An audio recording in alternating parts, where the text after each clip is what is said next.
Many years ago, a group of Christians in Scotland named Covenanters were terribly persecuted.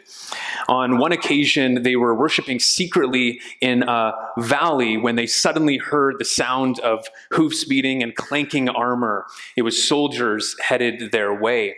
Where nowhere to hide, they simply sat down and prayed for God's protection. Well, it just so happened that on that day, there was an unusual amount of mist and clouds hanging on the side of the mountain. And at just the right time, the clouds descended and covered them right where they were worshiping. And though the soldiers rode within 500 feet of the worshipers, none of them were ever seen. The clouds, like a curtain, hid these worshipers until the soldiers left and they were able to worship again. God had providentially protected his people in a remarkable way.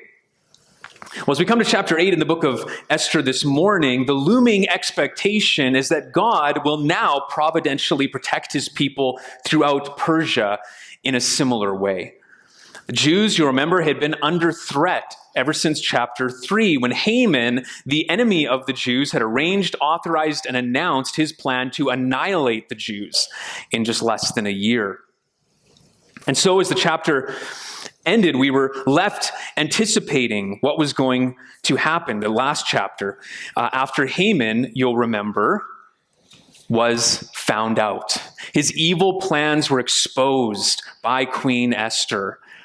And the king promptly had the enemy of the Jews executed. Justice had been served. And remember, it happened with an ironic twist. Well, now again, we are anticipating what will come next. If their adversary is ruined, surely the final rescue of the Jews is coming next.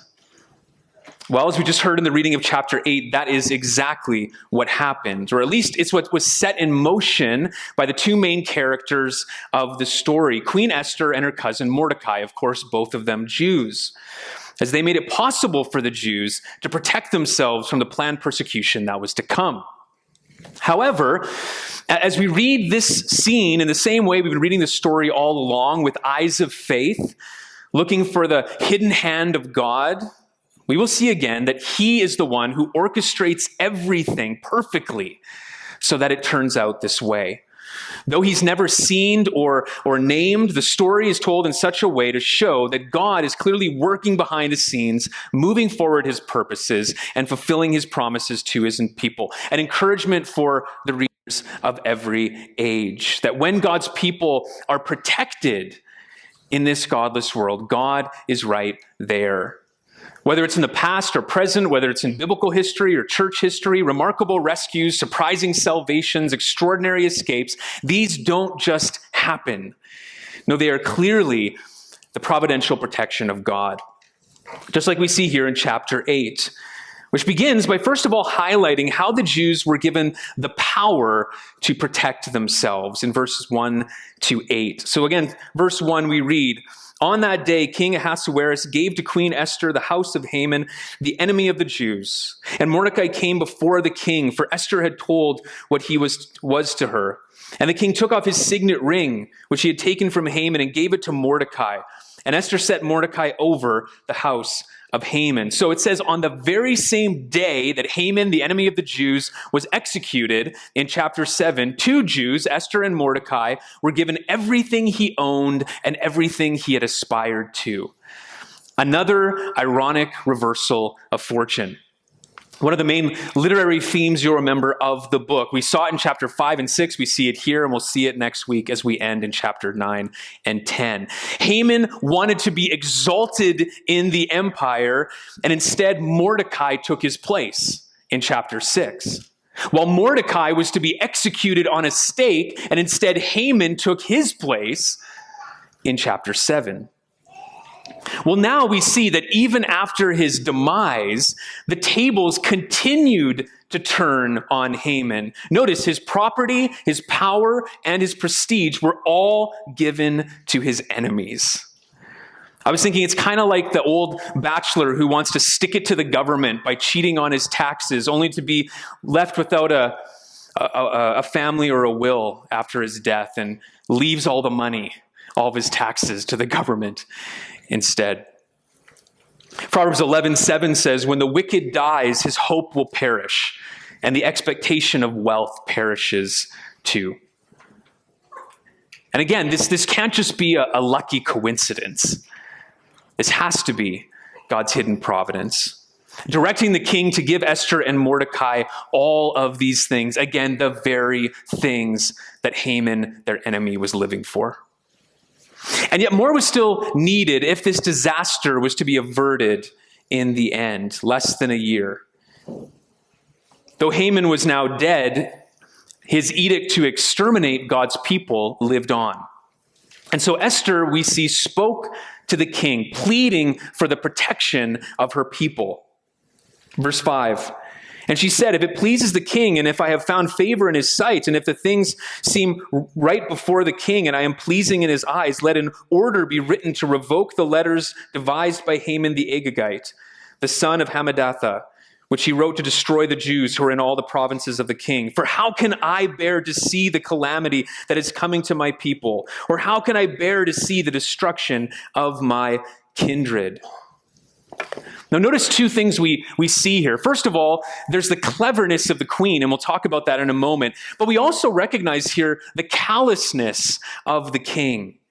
Once his anger was abated at the death of Haman, it seems as though Ahasuerus had no further thought about the future of the Jews. It seemed to just slip his mind entirely. It's kind of hard to imagine, isn't it? How unfeeling and selfish would you have to be to forget so quickly that there's still this scheduled genocide threatening your wife and her people? It's almost unbelievable.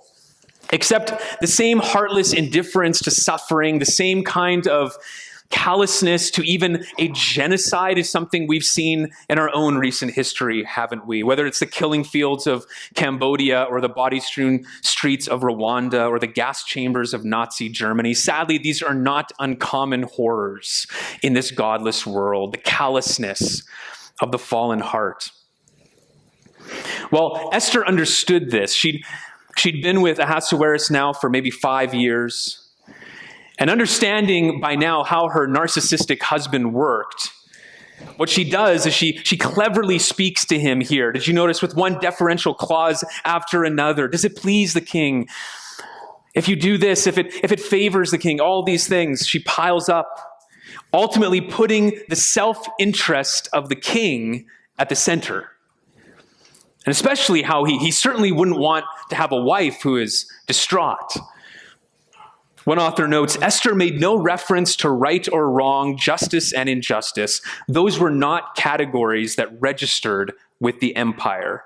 All she could do is to appeal to Ahasuerus' own self-interest as it related to her. If you really love me and want me to be happy, you have to grant my request, right? I think it's a reminder that sometimes God's people need to be strategic in order to save themselves in this godless world. Never sinning, of course, but at times appealing to the self-interest of those who would do them harm. And that seemed to work here. Not able to legally revoke his former edict, Ahasuerus gave Esther and Mordecai the ability to counteract it as they pleased. So verse 7, then King Ahasuerus said to Queen Esther and Mordecai the Jew, behold, I have given Esther the house of Haman, and they have hanged him on the gallows because he intended to lay hands on the Jews.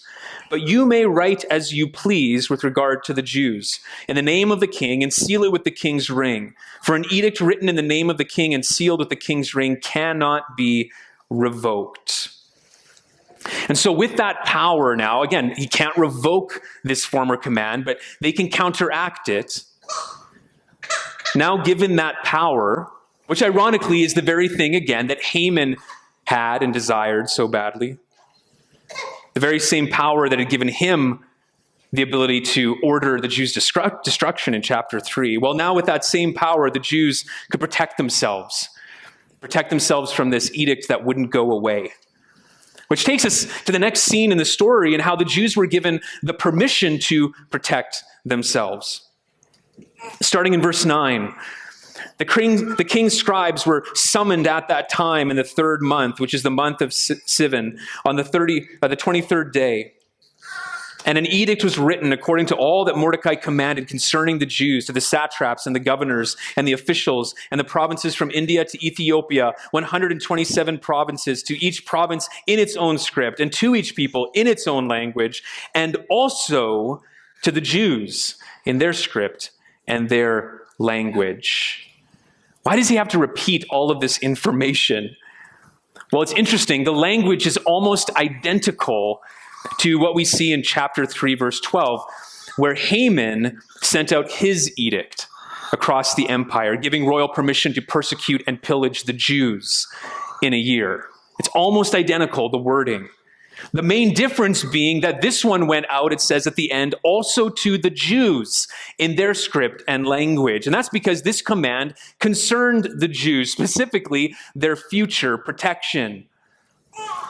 And he mentions the 23rd day of the month of Sivan time reference. That has unique significance. This was exactly 70 days after Haman had made his original edict. And that remarkably mirrors the 70-year captivity of God's people that they had just been through. Another lucky coincidence, or maybe another act of God's hidden providence. If the Lord had providentially protected the Jewish nation from that earlier 70-year existential threat, how did he do it? By the edict of the Persian king Cyrus, who allowed them to return to their home in Jerusalem in Ezra 1. Certainly, he can providentially deliver the Jewish nation now from a similar threat by the edict of the Persian official Mordecai, who we see had his own plan for his people. How exactly would they be delivered from destruction? Well, verse 10 to 12 tells us. And he wrote in the name of King Ahasuerus and sealed it with the king's signet ring.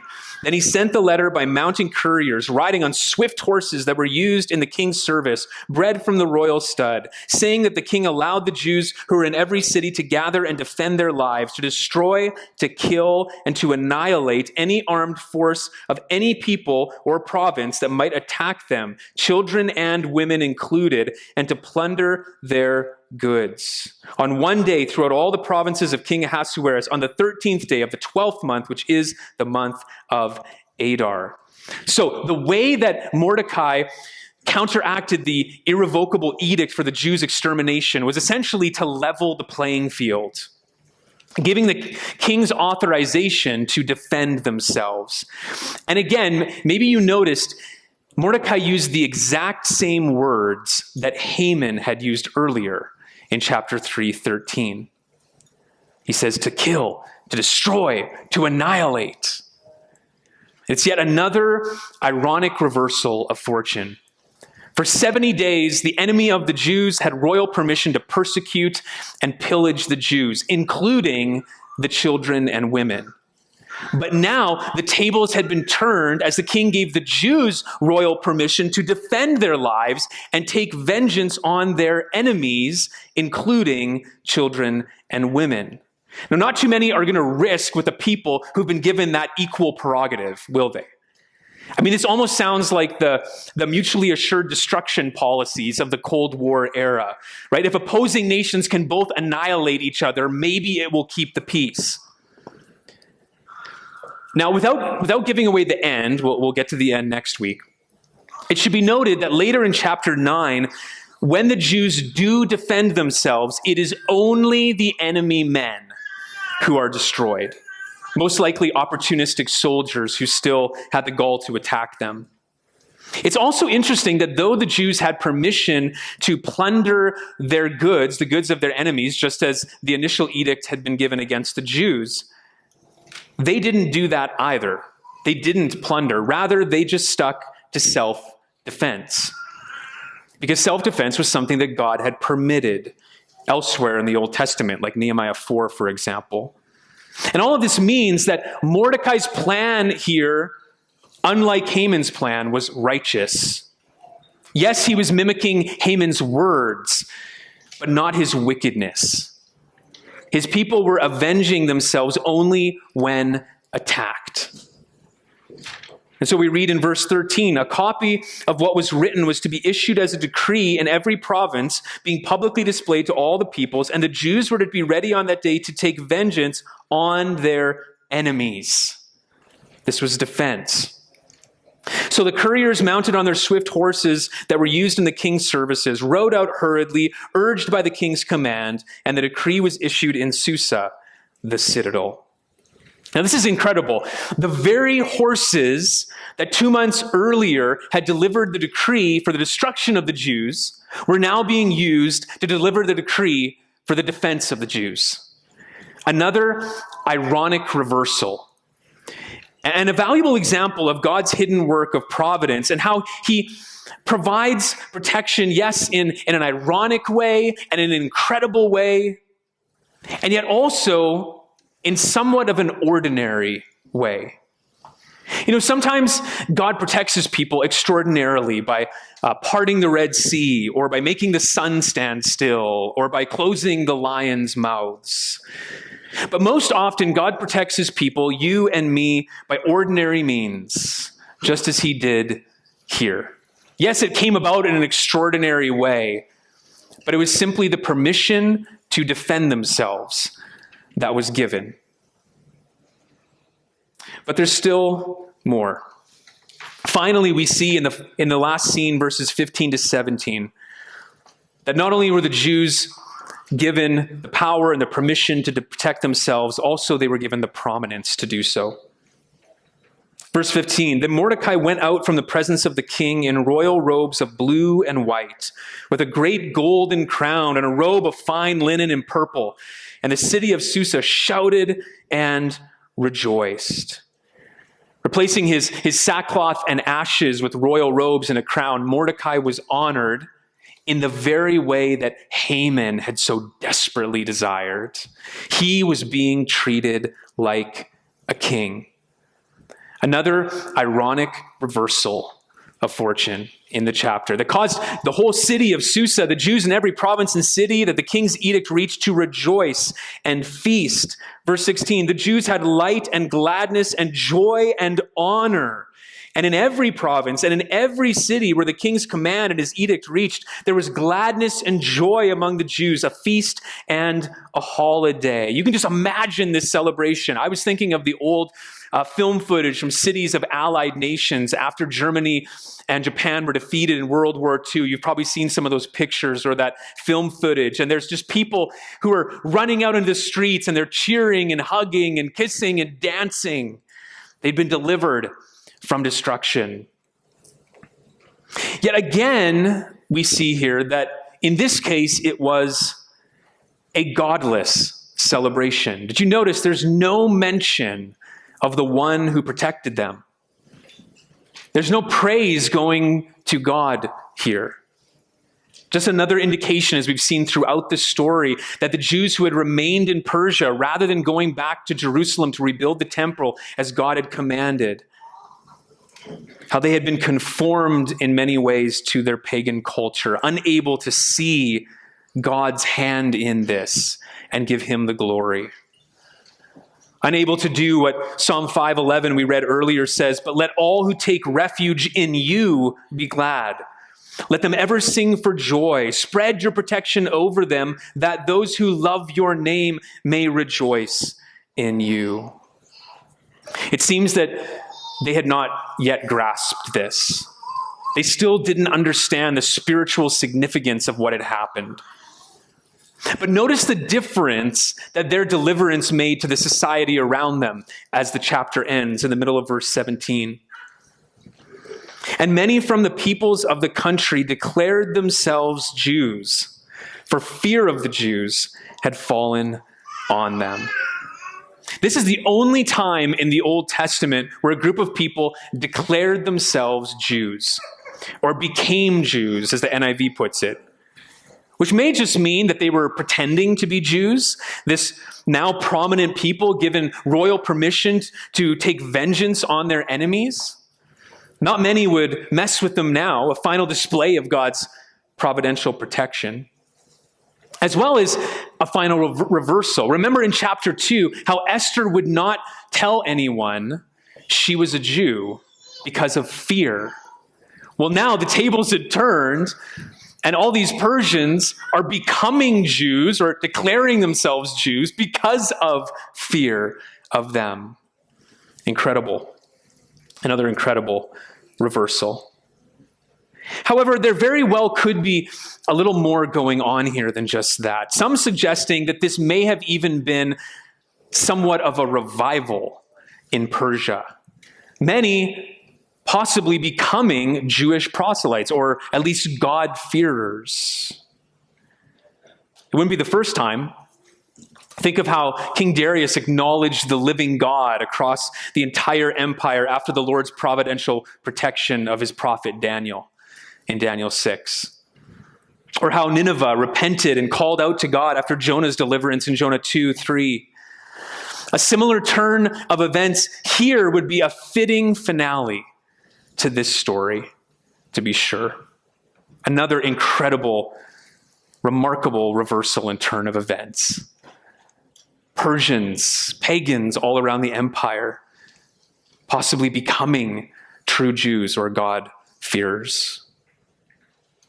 Years ago, the English ship, the Britannia, was sailing from London to the West Indies, and on board were a group of missionaries who were hoping to reach the people of that island with the gospel of Jesus Christ. Well, in the middle of the voyage, a pirate ship was suddenly spotted, and it was bearing down on them. And as soon as it was in range, the pirates flung their grappling irons onto the merchant ship to board it. But just as they were about to throw it, their ship lurched and their chains fell into the sea. Trying it again, the very same thing occurred. And so frustrated, the pirate captain ordered to fire on the ship until she sank. But amazingly, every shot missed the mark. And when the smoke finally cleared to the pirates' surprise, the merchant ship was gone. A strong gust of wind had come at just the right time to propel them forward out of reach of their enemies.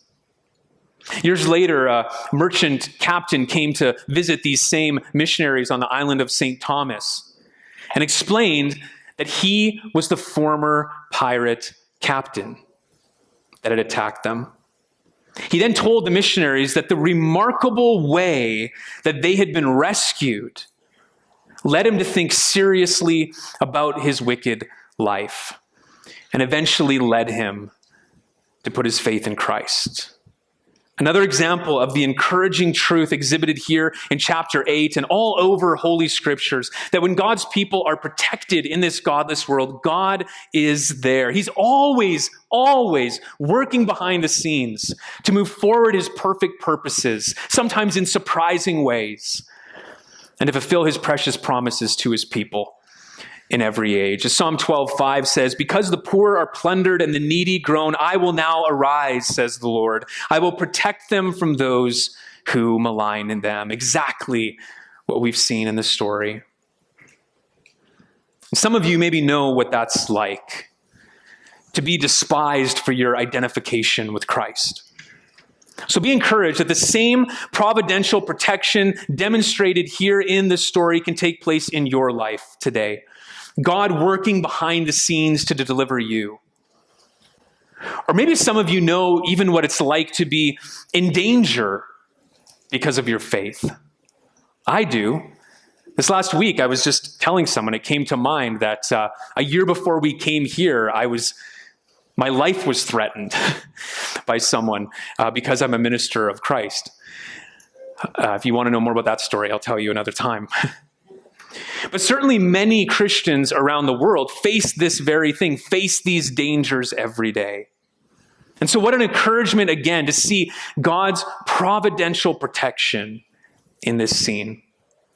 If God could perfectly orchestrate everything to turn out just right for the Jews and their protection, surely he can orchestrate everything to turn out in our lives for our deliverance today. But even if he doesn't, even if God allows his people to be maligned and mistreated, even if he chooses not to protect his people from threats and tribulations, one thing we know for certain Our final deliverance is guaranteed from every enemy. Now in Jesus Christ, we have the promise of the final victory. He has promised to protect us spiritually until that day, to protect every believer from our greatest enemies, from the power of Satan and sin. Who shall separate us from the love of Christ?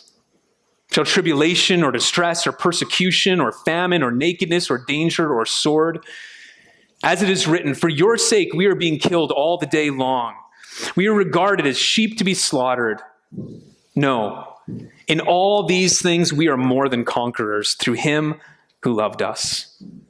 For I am sure that neither death nor life, nor angels nor rulers, nor things present nor things to come, nor powers, nor height, nor depth, nor anything else in all creation will be able to separate us from the love of God in Christ Jesus, our Lord. What a profound difference that providential protection makes in the lives of every believer. A far more significant spiritual protection that can spur us on to be faithful till the end.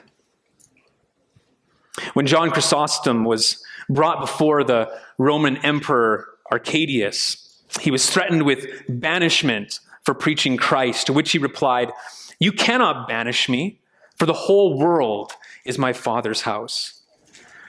But I will kill you," said the emperor. "You cannot, for my life is hid in Christ with God." "Then I will take away your treasures," the emperor threatened. "No, you cannot, for my treasure is in heaven, and my heart is there also." "Then I will drive you away from your friends, and you will have no one left." "No, you cannot," asserted John, "for I have a friend in heaven from whom you can never separate me from. I defy you. There is nothing you can do to harm me." Friends, that is the ultimate spiritual protection that we have from our Almighty God, who loves to providentially protect his people in many ways. And I'm sure if we had time, we could just tell story after story of how God has done that in our own lives. And yet ultimately, we look forward to that final day where he will deliver us from all of our enemies, and we will have peace forever. Let's thank him for that promise. Lord, again, we're thankful for this story of Esther, the history recorded of how you providentially worked to protect your people at that time. And what a helpful reminder that is for us, that you can do the same today, protecting us from our enemies. But most of all, it is a reminder of the greater protection you give us over our spiritual enemies now in Jesus Christ in this church age. And that final protection, that final deliverance, that final victory that will be ours when Christ comes again. And we will reign with him forever in his kingdom of peace. May that hope give us the grace we need, the courage we need to remain faithful, come what may, as we give you praise, our almighty, faithful God. We pray this in Jesus' name. Amen.